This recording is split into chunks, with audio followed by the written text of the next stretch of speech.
बेटा 12 science chapter पहलू lecture number 41 स्वाध्याय नो 1.22 दाखलो है एने कंईक आपणे रकम जोता था 2.4 मीटर नो व्यास धरावतो एक समान विद्युत भारित गोळो गोळो आपेलो छे एक सरखो विद्युत भार छे बराबर व्यास आप्यो छे 2.4 तेना विद्युत भाરની पृष्ठ घनता એટલે યાદ આવવું જોઈએ સિગ્મા 80 માઇક્રોકુલમ પર મીટર સ્ક્વેર છે એટલું કીધું છે એટલે આપણે આટલું લખી નાખીએ પહેલી વસ્તુ આપેલું ગોળાનો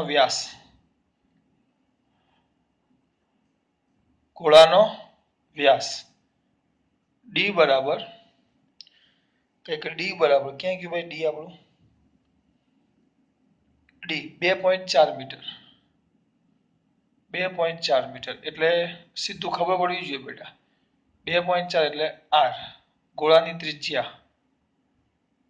त्रिज्या आर बराबर डी बाय 2 2.4 भाग्या 2 तो 1.2 मीटर गोळानी त्रिज्या આવી ગઈ गोळानी त्रिज्या 1.2 मीटर અને એની પૃષ્ઠ ઘનતા પૃષ્ઠ નહીં ખાલી પૃષ્ઠ વિદ્યુતભાર ઘનતા એની પૃષ્ઠ વિદ્યુતભાર ઘનતા સિગ્મા છે તો સિગ્મા ઇઝ ઇક્વલ ટુ 80 માઇક્રોકુલમ પર મીટર સ્ક્વેર માઇક્રો ને ફેરવી નાખશું આપણે 80 ગુણ્યા 10 ની -6 ઘાત કુલમ પર મીટર સ્ક્વેર પૃષ્ઠ ઘનતા આવી ગઈ તેનો પહેલો એ સેક્શન શોધવાનો કીધો છે એ સેક્શન તો એ સેક્શનમાં શું કીધું ગોળા પરનો વિદ્યુત ભાર શોધો એ સેક્શનમાં કીધું છે ગોળા પરનો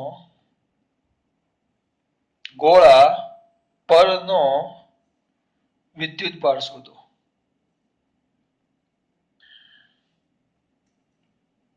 तो एना माटे कदाच सूत्र मारा दीकराओने याद छे साइड में लखुं छुं sigma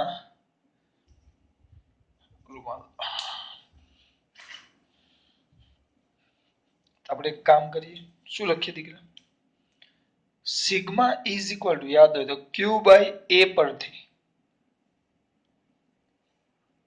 Q is equal to sigma A sigma આપણને આપેલો છે પણ સર A નથી આપ્યો તો A એટલે ગોળા પરનો વીજભાર ગોળા પરનો વિદ્યુતભાર ગોળો તો ગોળો એમ તો પ્લાસ્ટિકનો દડો વર્તુળ નથી જો વર્તુળ હોય તો ક્ષેત્રફળ આવે પાઈ આર સ્ક્વેર આ તો ગોળો છે 10મા ધોરણમાં આવી ગયું ગોળાનું ક્ષેત્રફળ આવે સિગ્માના આ આવશે 4 પાઈ આર સ્ક્વેર સિગ્મા કેટલા બેટા 80 ગુણ્યા 10 ની -6 घात 10 ની -6 घात आ 4 पाई बराबर 3.14 અને r એટલે ત્રિજ્યા થશે 1.2 આખાનો વર્ગ સિગ્મા થશે 80 ગુણ્યા 10 ની -6 घात 4 ના 4 પાઈ થશે 3.14 ને r થશે 1.2 આખાનો વર્ગ આ બધી કિંમત મૂકશો તો સીધો આનો ઉપયોગ કરું છું बराबर एनो जवाब कई आपेलो छे 1.45 गुणिया 10 ની -3 घात कूलम मिली कूलम लखવું હોય તો આ જવાબ તમારો સિમ્પલ ખાલી આ કિંમત લખી એના પરથી sigma is equal to Q by A પરથી Q is equal to sigma A સિગ્માના A બરાબર 4 પાઈ r સ્ક્વેર ગોળા પરનો તમને શું મળી ગયો બેટા વિદ્યુતભાર પછી B जो गोळा परनो विद्युत भार मळतो होय तो बी कीधुं छे बहार निकळतो विद्युत फ्लक्स शोधो जो गोळो छे गोळो तो गोळाना परनो वीजभार मळी गयो दाखला तरीके खाली तमारी आकृति माटे आ गोळो छे तो बधो ज विद्युत भार गोळानी सपाटी पर छे तो आम सपाटी पर छे बधो वीजभार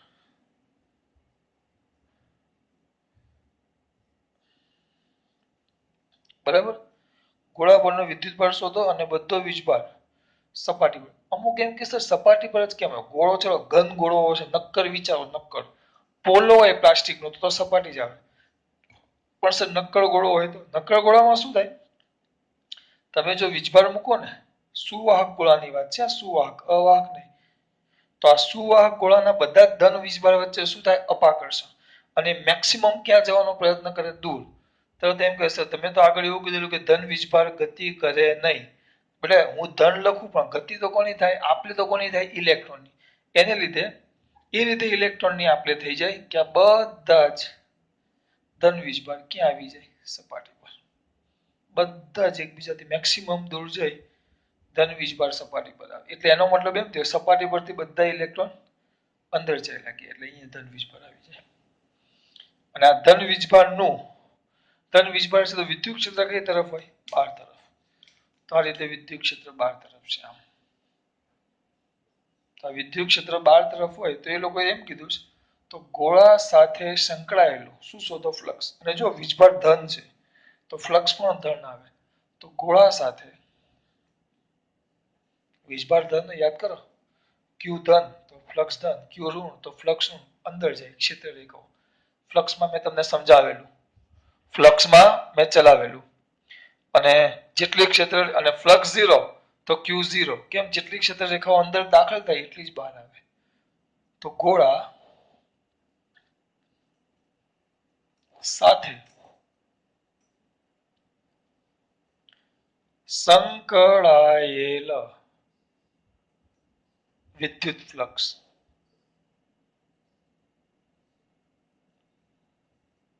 phi is equal to q by epsilon 0. phi is equal to q by epsilon 0. Sorry, આમાં આપણે q કેપિટલ લીધો છે. q by epsilon 0. q કેટલા છે? 1.45 ગુણ્યા 10 ની -3 ઘાત છેદમાં એપ્સિલોન 0. એપ્સિલોન 0 તો આપણને ખબર છે, યાદ જ હોવું જોઈએ. જો આ રકમમાં નથી આપ્યું, કેટલો આવે? 8.85 ગુણ્યા 10 ની -12 ઘાત. કેલ્સી તમારી પાસે છે જ બેટા. એટલે એનો જવાબ કઈક આવે છે 1.64 ગુણ્યા 10 ની 8 ઘાત. આ જાતે કરવાનું. આપણે જો હાજરમાં રૂબરૂ સામ સામે હોત તો ખબર જ છે 11માં. તમે કરો, હું લખું ડાયરેક્ટ 1.64 ગુણ્યા 10 ની 8 ઘાત 8 ઘાત 8 ઘાત એકમ ન્યૂટન. યાદ ન આવે તો ઈ એટલે newton per meter, newton per coulomb into meter square. Volt per meter પણ લખાય. Volt per meter into meter square. Meter meter જાય એટલે વોલ્ટ ઇન્ટુ મીટર. આ તમારું ફ્લક્સ 5. આ તમારો દાખલો પૂરો. સ્વાધ્યાયનો 1.22. જોઈ લ્યો, લખી નાખજો. જોયો? હવે એને ભૂસી નાખું છું. હવે હું કયા આવશે? 22 પછી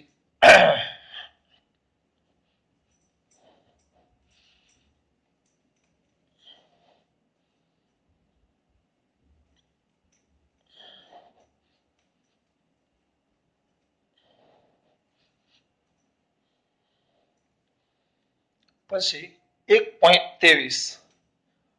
આ બધા આમ જોવા જાય તો એમસીક્યુ ના દાખલા જેવા થઈ ગયા. બરાબર? એક અનંત લંબાઈનો રેખીય વિદ્યુત ભાર 2 સેમી અંતરે આમાં કઈ ખબર ન પડી. એક અનંત લંબાઈની વ્યાખ્યા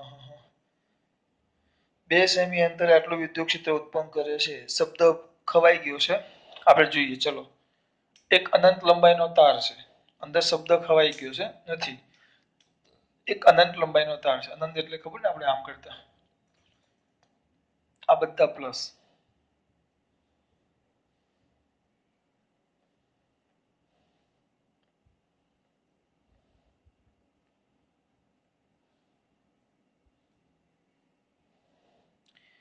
એક અનંત લંબાઈનો તાર છે. એનાથી 2 સેમી અંતરે તારથી આપણે ભણી ગયા. અહીંયાથી આમ એક બિંદુ છે પી. આપણે આને આર કહેતા કે 8 સેમી અંતરે એક બિંદુ પી છે. આ તાર છે તો અનંત લંબાઈના તાર. તો અનંત લંબાઈના તારનું સૂત્ર ભણી ગયા આપણે. E સૂત્ર યાદ આવવું જોઈએ. પછી એમ કે ફિઝિક્સના દાખલા આગળ. ફિઝિક્સનું નામ ખરાબ કરવાનું નહીં. એકે વાર નહીં, કોઈ વાર નહીં. ફિઝિક્સ અઘરું છે જ નહીં બેટા. સૂત્ર આવડે, દાખલો આવડી જાય. E = λ/2π ε0 r. બરાબર. હા, શોધવાનું શું છે એમ કીધું છે કે આર અંતરે આપણું બિંદુ પી છે, પણ આર બરાબર એ લોકો આપેલું છે કેટલા અંતરે? આર બરાબર 2 સેમી. શ્યોર ને? હા, 2 સેમી અંતરે. 2 સેમી અંતરે વિદ્યુત ક્ષેત્ર કીધું છે ઈ. ઈ આપેલું છે 9 × 10⁴ newton per coulomb. 9 × 10⁴ newton per coulomb. તો રેખીય વિદ્યુતભાર ઘનતા શોધો. તો લેમ્બડા શોધો 1.23. તો શું શોધો બેટા? રેખીય વિદ્યુતભાર ઘનતા. તમને અંતર આપેલું છે તે રેખીય વિદ્યુતભાર ઘનતા. રેખીય વિદ્યુતભાર ઘનતા. કઈ ઘનતા બેટા? રેખીય વિદ્યુતભાર ઘનતા શોધવાની કીધી છે. ચલો કરો મારા દીકરાઓ. સૂત્ર આવડે તો પતી જાય. સૂત્ર શું હતું? E = λ/2πε0r. શોધવાનું છે lambda. therefore lambda = 2πε0r into E. 2πε0r into E થઈ ગયું. 2 ના 2 પાઈ 3.14 8.85 ગુણ્યા 10⁻12 8 કેટલા? 2 સેમી. સેમી નો ચાલે તો 2 ગુણ્યા 10⁻2 મીટર 2 ગુણ્યા 10⁻2 મીટર ગુણ્યા શું છે બેટા? આર પછી 2 3.14 r. હવે વધ્યો ઈ. ઈ આપ્યો છે 9 ગુણ્યા 10⁴. આ બધી જ કિંમત તમે મૂકશો, બધી જ. બરાબર. તો તમને અહીંયા કઈક જવાબ મળે. એ જવાબ કઈક જોઈ લઈએ આપણે. વિપુલ પટેલ જવાબ ક્યાં ગયો? આયરો 0.1 માઇક્રો કુલમ પર મીટર. કારણ કે એકમ તો આપણને ખબર છે, કુલમ પર મીટર Q/L. માઇક્રો કુલમ છે એટલે જાતે વિચારજો. માઇક્રો એટલે 10⁻6. 0.1 એટલે જવાબ આવશે 10⁻7. જાતે કરી લેવાનું. માઇક્રો કુલમ પર મીટર. કોણ? લેમ્બડા. એટલે આમાં મેન યાદ શું રાખવાનું છે ખબર છે મારા દીકરાઓને? ખાલી આ સૂત્ર. આગળના દાખલામાં પેલું સૂત્ર હતું કયું? Sigma = Q/A. તો Q = સિગ્મા A. સિગ્માના સિગ્મા A = 4πr². કિંમત મૂકી. પછી ફ્લક્સ કીધેલું તો ફ્લક્સ 5 = Q/ε0. દાખલો પૂરો. 2 દાખલા 2 મિનિટમાં પૂરા. ખબર પડે છે? ચલો લખી નાખો. લખાઈ ગયો હશે કારણ કે તમે આમ તો હોશિયાર જ છો. પૂછી નાખું છું. 1.22 23 હવે છે 1.20.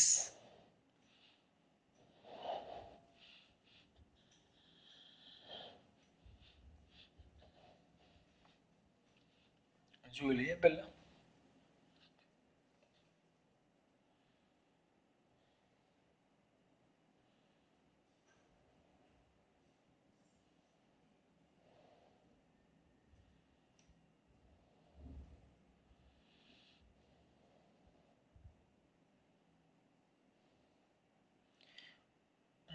વીસમો રહેવા દઈએ પહેલા. 1.19 કરાવું છું. 1.19. 1.19. આ બહુ મજા આવે એવો છે તે સમજો. હા, સ્વાધ્યાયનો. બરાબર. 9 સેમીની ધારવાળા એક ઘનાકાર ગૌસિયન સપાટીના કેન્દ્ર પર 9 સેમીની ધારવાળા એટલે ટૂંકમાં ઘનાકાર ગૌસિયન સપાટી એટલે ટૂંકમાં આપણે આ રીતે સપાટી છે.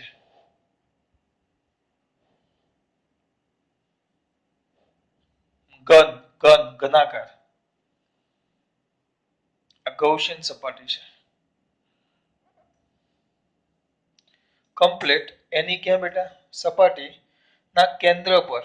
એના કેન્દ્ર પર અહીંયા બરોબર વચ્ચે કેન્દ્ર પર. કેટલો? 2 માઇક્રોકુલમ એટલે અહીંયા Q વીજભાર છે Q. અને આ દરેક બાજુની લંબાઈ કેટલી છે? L.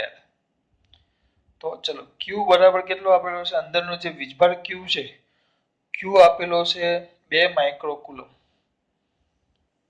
નાના છોકરાને ખબર પડે 2 ગુણ્યા 10⁻6 કુલમ. બરોબર, વચ્ચે એટલો વીજભાર આપેલો છે અને દરેક બાજુનું માપ આપેલું છે L. L બરાબર 9. L બરાબર 9 સેમી. 9 સેમી એટલે કેટલા બેટા? 9 ગુણ્યા 10⁻2 મીટર આવ્યું. તો આ સપાટીમાંથી કુલ વિદ્યુત ફ્લક્સ કેટલું હશે? તો આ સપાટીમાંથી કુલ વિદ્યુત ફ્લક્સ એટલે ઘનાકારની ટૂંકમાં ઘન સાથે સંકળાયેલું આ જે ઘન છે, ઘન સમઘન, કારણ કે દરેક બાજુનું માપ 9 સેમી છે. તો આ જે ઘન છે, ઘન ઘન એટલે આપણે તો બંધ સપાટી થઈ ગઈ. ખોખું, ખોખાના અંદર વિદ્યુત પ્રવાહ મૂક્યો તો ખોખું આપણા માટે કેવું પૃષ્ઠ થઈ ગયું? બંધ પૃષ્ઠ. બંધ પૃષ્ઠ કેવું? ઘનાકાર, ગોળ નહીં, ઘનાકાર, ઘન આકારનું. ઘનાકાર એટલે ઘન આકાર એમ. તો અહીંયા શું કહેવાશે? કોની સાથે બેટા? બંધ પૃષ્ઠ સાથે. બંધ કોની સાથે? પૃષ્ઠ સાથે. બંધ પૃષ્ઠ સાથે સંકળાયેલ વિદ્યુત ફ્લક્સ. નાના ફ્લક્સ ની વાત આવે ને તો ફ્લક્સ નું સીધું સૂત્ર હતું ફ્લક્સ ફાઈ. બીજું કઈ વિચારવાનું નહીં. Flux phi is equal to બંધ પૃષ્ઠ વડે ઘેરાયેલો વિદ્યુતભાર સમેશન ક્યુ અથવા ક્યુ, તમારે જે કહેવું એ કહેવું, પણ યાદ રાખવું પડે ક્યુ લખો તો બંધ પૃષ્ઠ વડે ઘેરાયેલો કુલ વિદ્યુતભાર છેદમાં એપ્સિલોન 0. બંધ પૃષ્ઠ એટલે મારો કહેવાનો મતલબ બંધ પૃષ્ઠ એટલે ઘનાકાર. ઘનાકાર બંધ એટલે ભાષામાં કોઈ રાવ બાપસે પૂછી નાખો વ્યવસ્થિત લખીને.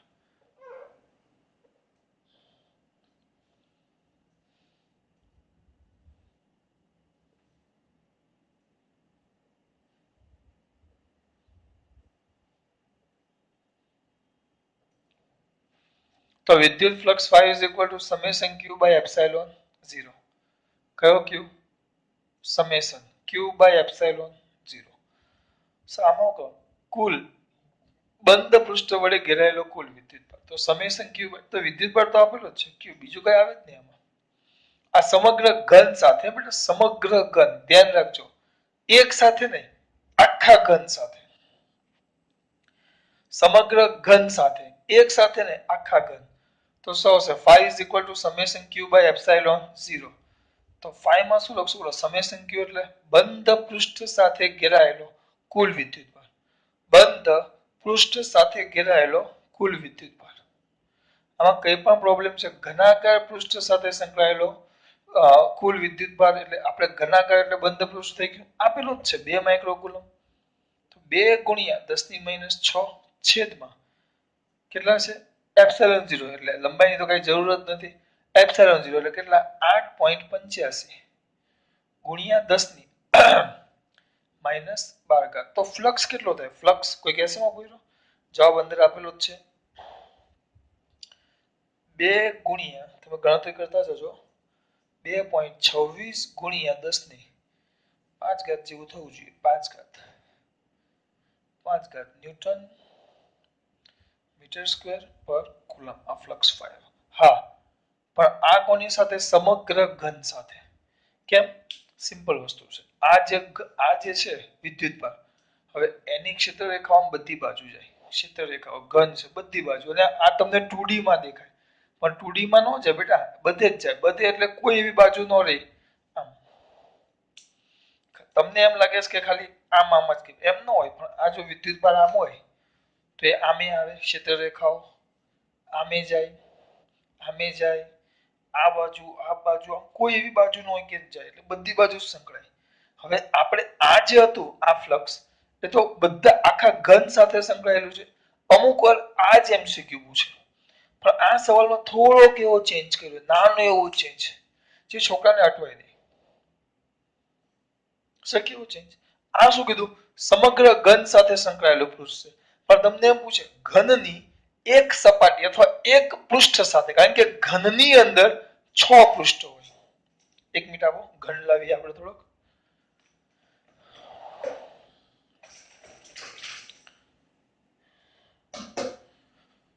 ચલો આ આપણું ઘન છે. જો તો અહીંયા વચ્ચે મૂકું વિદ્યુત ભાર, બરાબર. તો સ્વાભાવિક છે, નાનો એવો બલ્બ મૂકો તો પ્રકાશ કઈ બાજુ છે? અહીંયા બરોબર વચ્ચે બલ્બ છે, તો પ્રકાશ ક્યાં જવાનો? સ્વાભાવિક બધે જ છે. અને પ્રકાશ અહીંયા આ સપાટીએ પડે, આ સપાટી પર પડે, આના પર પણ પડે, આના પર પણ પડે, ઉપરની સપાટી પર પડે અને નીચેની સપાટી પર પડે. પ્રકાશ બધેથી બહાર આવે. એટલે એ જે પ્રકાશ બધી બાજુ છે, એમ આપણે આ જે વિદ્યુત ભાર મૂક્યો એની ક્ષેત્ર રેખાઓ બધી સાથે છે. એટલે આ જે ક્ષેત્ર રેખા ફ્લક્સ હોય તો એ માત્ર એક સપાટીનું નથી. 1 2 3 પાછળની 4 4 ઉપરની 5 અને નીચેની 6. એટલે આ જે બતાવ્યું એ કેટલી સપાટી સાથે સંકળાયેલું છે? 6.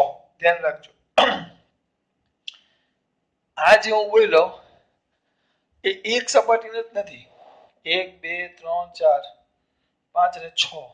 એટલે કુલ આખા ઘન સાથેનું ફ્લક્સ, એટલે ક્ષેત્રરેખા બધી સાથે સંકળાય. પણ તમને એમ પૂછે કે સર એક સપાટી સાથે કેટલું? આ જાય ક્યાં બધે? તો એક સપાટી સાથે કેટલું? કદાચ એવું પૂછે તો કેટલી સપાટી સાથે? એક સપાટી સાથે. કોના? ઘનની. ઘનની એક સપાટી સાથે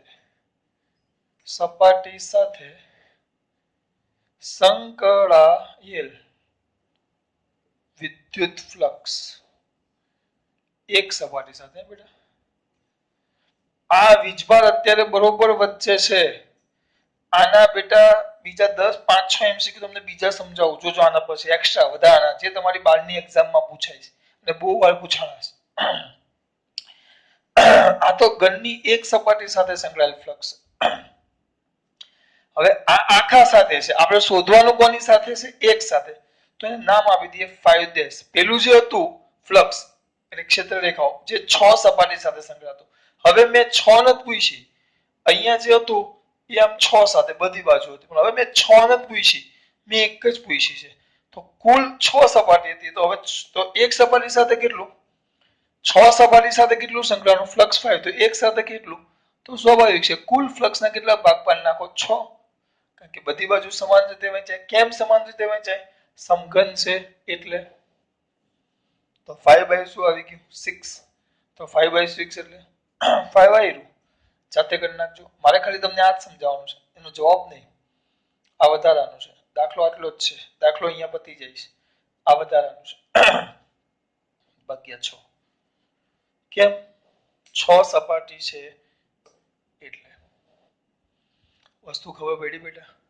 સર તમે આમાં એમ કહેતા હતા બહુ વિશિષ્ટતા આવે. ચલો આને ધ્યાનથી જોઈ લો પહેલા. 1.19 ને એકદમ ધ્યાનથી જુઓ બેટા.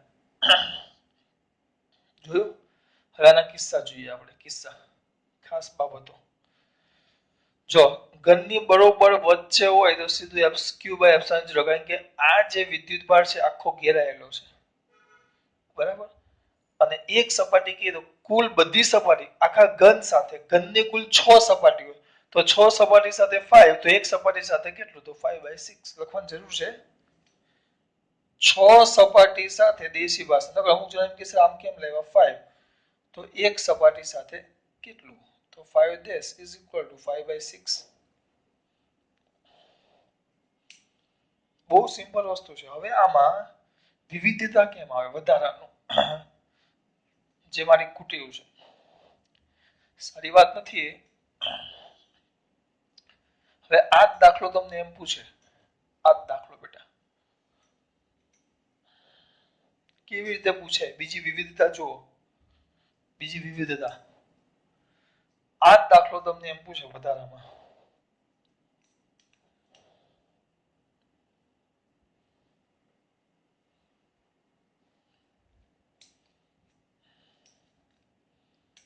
આપણો આ ઘન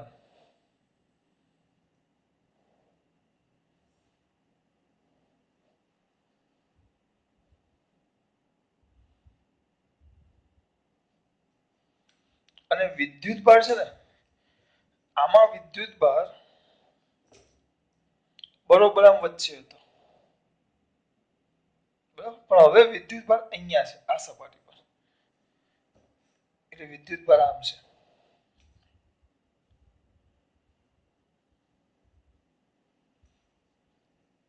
એટલે એની આ સમઘન આવે, આ છે આપણો સમઘન, તો વિદ્યુતભાર અહીંયા છે.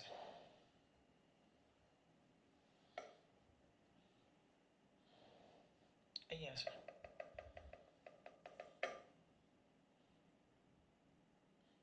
ખબર હું બોલું છું બરોબર? અહીંયા વચ્ચે નથી, આમ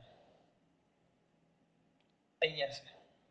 તો હવે તો સર સીધું સૂત્ર વાપરો. હા, પાછા અમુક તજજ્ઞ એમ કે સર ડાયરેક્ટ સૂત્ર વાપરી દઈએ, flux y q by epsilon 0. પણ બેટા હવે આ જે વિદ્યુતભાર છે ને એ સપાટીની અંદર નહીં કહેવાય. જો એ સપાટીની અંદર ન કહેવાય.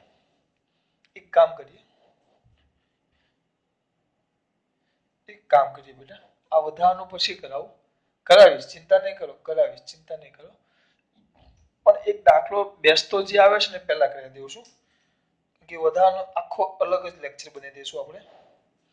1.18 કરાવશું પહેલા સ્વાધ્યાયનો, કરાવીશ વધારાનો આજે જ આવશે સ્વાધ્યાયનો 1.18. શું કહે છે? આકૃતિમાં દર્શાવ્યા મુજબ, આકૃતિ કઈ કામ આપી? જો આ પૃષ્ઠ છે, એની દરેક આ જે બાજુ છે, આમ દરેક બાજુનું માપ કેટલું છે? 10-10 સેમી છે. આ 10 સેમી છે અને આ પણ 10 સેમી છે. હવે અહીંયાથી કંઈક અહીંયા બિંદુ કીધું છે, આકૃતિ ચોપડીમાં આપી છે અહીંયા. હવે આ કીધું છે 5 સેમીના અંતરે, આ બિંદુ કંઈક 5 સેમીના અંતરે છે. તો પહેલું આકૃતિમાં દર્શાવ્યા મુજબ 10 સેમી બાજુવાળા એક ચોરસના કેન્દ્રથી બરોબર ઉપર 5 સેમી અંતરે અહીંયા કંઈક વિદ્યુતભાર કેટલો મૂકી દીધો છે? q. અને q કંઈક આપેલો છે 10 માઇક્રોકુલમ પ્લસ છે. 10 માઇક્રોકુલમ, 10 એટલે -6 ને આ 10 એટલે એક પ્લસ થઈ 10 ની -5 કુલમ બિંદુવત વિદ્યુતભાર રહેલો છે. ચોરસમાંથી વિદ્યુત ફ્લક્સ નું મૂલ્ય કેટલું હશે? ચોરસમાંથી વિદ્યુત ફ્લક્સ નું મૂલ્ય કેટલું હશે? આ જે ચોરસ છે, આ ચોરસ એની સાથે સંકળાયેલું વિદ્યુત ફ્લક્સ કેટલું થાય? હવે બહુ મસ્ત વસ્તુ, જો આ ફ્લક્સ છે, પહેલા અહીંયા ધ્યાન આપજો. તો સર ડાયરેક્ટ પૃષ્ઠ માટે સર એક પૃષ્ઠ છે, તો phi is equal to અહીંયા ધ્યાન આપો. સૂત્ર વિચારો, આના સૂત્ર પહેલું સૂત્ર આવશે 5 is equal to Ea cos theta. Sir વાપરવું હોય તો, પણ એના માટે શરત શું હતી કે કોઈ પણ આ જે પૃષ્ઠ છે, સમગ્ર પૃષ્ઠ માટે આખા ક્ષેત્રફળ માટે E કેવું હોવું જોઈએ? અચળ. તો તમે આ સૂત્રનો ઉપયોગ કરી શકો. આ તમારું જે સમગ્ર હોલ પૃષ્ઠ, ધીસ યોર હોલ પૃષ્ઠ, ઇંગ્લિશ બોલું છું ખબર નહીં પડે તમને પાછું બાવા ઇંગ્લિશમાં. આ જે સમગ્ર પૃષ્ઠ છે તમારું, એના માટે તમારું વિદ્યુત ક્ષેત્ર E અચળ હોવું જોઈએ. તો સર આમાં ન થાય? નહીં થાય દીકરા. કેમ? કારણ કે માત્ર જાણકારી માટે આ બધું દોરું છું. તમે અહીંયા દોરો અને એની ઉપર અહીંયા q જેટલો વિદ્યુતભાર મૂકી દો, તો q એ બિંદુવત વિદ્યુતભાર થઈ જાય. અને બિંદુવત વિદ્યુતભાર વડે વિદ્યુત ક્ષેત્ર તમે આમ ભણી કે યાદ છે, આમ આવે. તમે જેમ આગળ જશો, જેમ આ બિંદુથી આ તમારા q વિદ્યુતભારથી તમે જેમ દૂર જતા જાઓ, એમ વિદ્યુત ક્ષેત્ર કન્ટિન્યુઅસલી શું થતું જાય? બદલાતું જાય. એટલે આ પૃષ્ઠના દરેક બિંદુ માટે વિદ્યુત ક્ષેત્ર કેવું હશે? અચળ ન હોય. એટલે તમે આ સૂત્ર વાપરી શકો નહીં. કેમ ન વપરાય એ ખબર પડવી જોઈએ. ખબર કેમ ન વપરાય? ગોખવાનું ને અમુક જણા કે આ દાખલાનો આ સૂત્ર, એમ નહીં. તો સૂત્ર તો ભણાવેલા છે 3 5 is equal to q by epsilon 0. તો આ સૂત્ર કેમ ન વાપરી શકીએ આપણે? કેમ ન વાપરી શકાય? કારણ કે જો ડાયરેક્ટ તમે આ વાપરો 5 is equal to Ea cos theta, પાછા અમુક જણા પાછા તજજ્ઞ દાખલો એ કરે એવું નહીં. આવ્યું તો સર તમારું આ પૃષ્ઠ છે સાચી વાત દીકરા. અહીંયા વિદ્યુતભાર q છે, તો વિદ્યુત ક્ષેત્ર આમ લંબ રૂપે જાય. આ ક્ષેત્ર વિદ્યુત ક્ષેત્ર સીધું જાય. આનો ક્ષેત્રફળ સદિશ એ નીચે જાય. ખૂણો θ બરાબર કેટલો થાય? 0. તો આ કેટલો? cos 0. એટલે એટલે 1 થઈ જાય. Flux y is equal two E A cos 0 એટલે 1, ઈ એ cos થીટા પાછા કે સર ઈ એટલે બિંદુવત વિદ્યુતભાર તો kq/r². એ બધું નહીં ચાલે બેટા, ખોટી વાત છે. યાદ રાખવાનું આ સૂત્ર ક્યારે વપરાય? જ્યારે આપેલા સમગ્ર પૃષ્ઠ માટે ઈ અચળ હોય, સમાન વિદ્યુત ક્ષેત્ર હોય. આમાં તો વિદ્યુત ક્ષેત્ર હાવ ખોટું જ છે, એટલે આ વસ્તુ ખોટું નહીં, એકદમ ખોટું. એટલે આનો ઉપયોગ કેમ ન થાય ખબર પડી? ચલો ચોક્કસ સર, વિદ્યુત ક્ષેત્ર અચળ નથી, ઈ અચળ નથી, એટલે આપણે આ સૂત્રનો ઉપયોગ ન થાય. તો સર બીજો રસ્તો ચલો જોઈએ. સર બીજું હતું flux phi is equal to summation Q by epsilon 0. Summation Q by epsilon 0. ઓ સમેશન ક્યુ એટલે તરત આમ મગજમાંથી યાદ જ આવવું જોઈએ. સમેશન ક્યુ એટલે બંધ પૃષ્ઠ વડે ઘેરાયેલો કુલ વિદ્યુતભાર. પણ આ બંધ પૃષ્ઠ નથી. ધીસ ઇઝ નોટ ધ બંધ પૃષ્ઠ. કારણ કે આ વિદ્યુતભાર કોઈ પૃષ્ઠ વડે ઘેરાયેલો નથી. બોલો હવે તો એટલે આ સૂત્ર પણ તમે વાપરી શકો નહીં. તો સર બધા સૂત્રો પતી ગયા, દાખલો કરશું કઈ રીતે? બધા સૂત્ર પતી ગયા તો દાખલો કરશું કઈ રીતે? સૂત્ર તો પતી ગયા, તો એનો એક રસ્તો કાઢ્યો બહુ મસ્ત, ખરેખર મસ્ત છે. ધ્યાનથી જુઓ. એટલે આને લોકો એવું કર્યું, જો અહીંયાથી 5 સેમીના અંતરે બરોબર કેન્દ્રમાં છે. આની બાજુનું માપ કેટલું છે? 10. તો એ લોકોએ શું લોજિક દોડાવ્યું? અહીંયા ધ્યાન, એવું ધારી લીધું કે આપણો જે આ ક્યુ વીજભાર છે ને, એ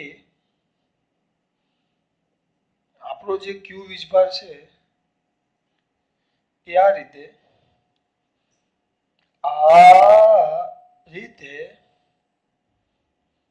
એક સમઘનની અંદર છે, એવું ધારી લીધું. અહીંયા બરોબર વચ્ચે છે આપણો વીજભાર ક્યુ. આપણી આકૃતિ આમ છે, જો પ્રયત્ન કરું સમજાવવાનો. આપણો નીચેનો ભાગ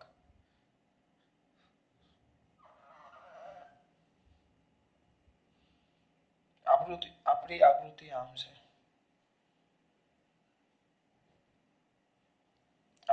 અને આપણું 5 સેમી અંતરે વિદ્યુતભાર.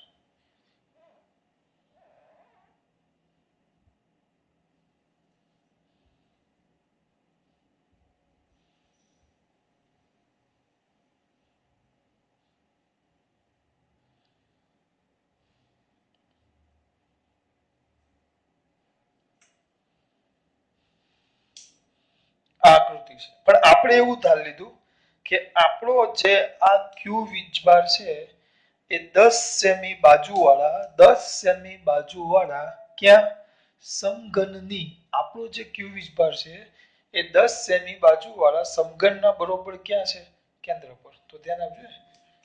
તો આકૃતિ એ છે, તો આકૃતિ બી.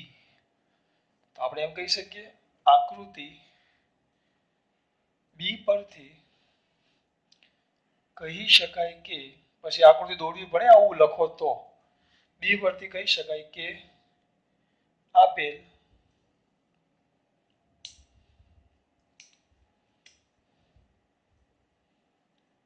ક્યુ એટલે 10⁻⁵ કુલમ વિદ્યુતભાર એ 10 સેમી બાજુવાળા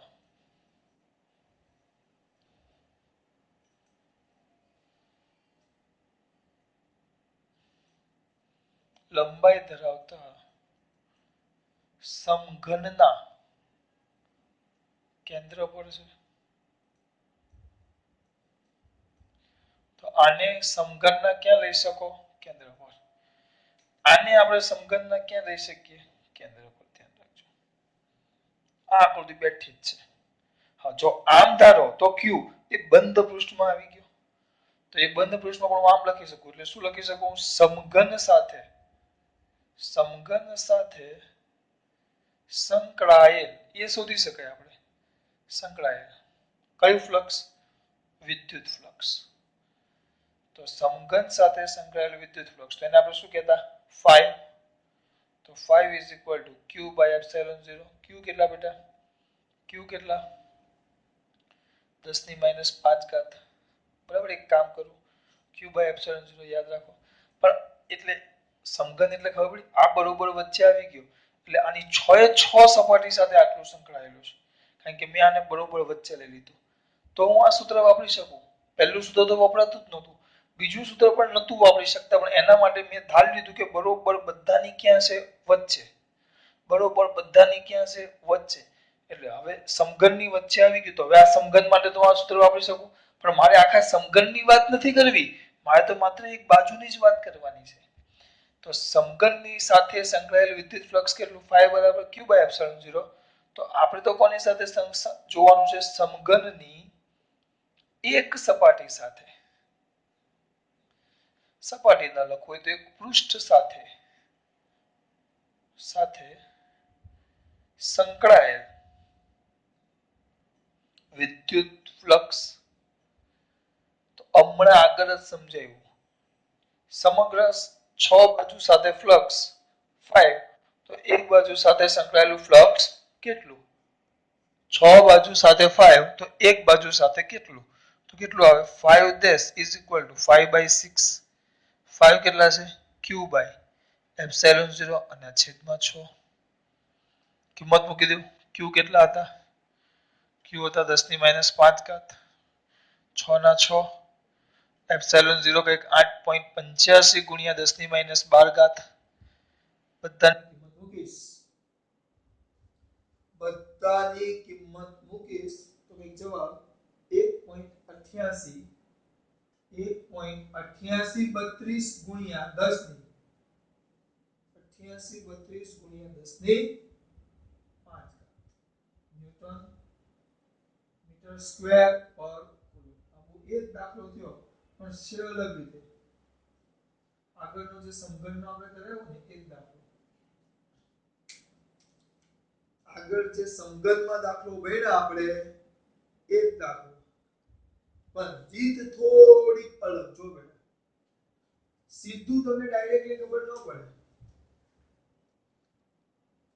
ડાયરેક્ટલી તમને ખબર પડશે નહીં. એ લોકોએ આકૃતિ આવી આપી છે. તો જો નિયમિત વિદ્યુત ક્ષેત્રનો એટલે phi E a cos θ ન વપરાય.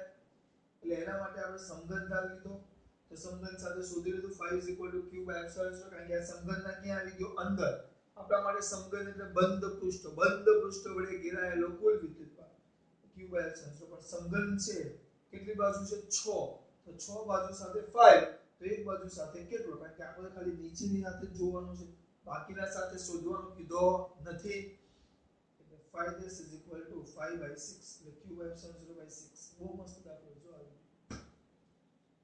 હવે બેઠો જ દાખલો પેલો છે, પણ અલગ રીતે પૂછવાની સ્ટાઇલ આખી બદલાઈ ગઈ. આ તમારો જે સ્વાધ્યાયનો 1.18 1.18 1.19 1.22 અને 1.23 ચાર નાના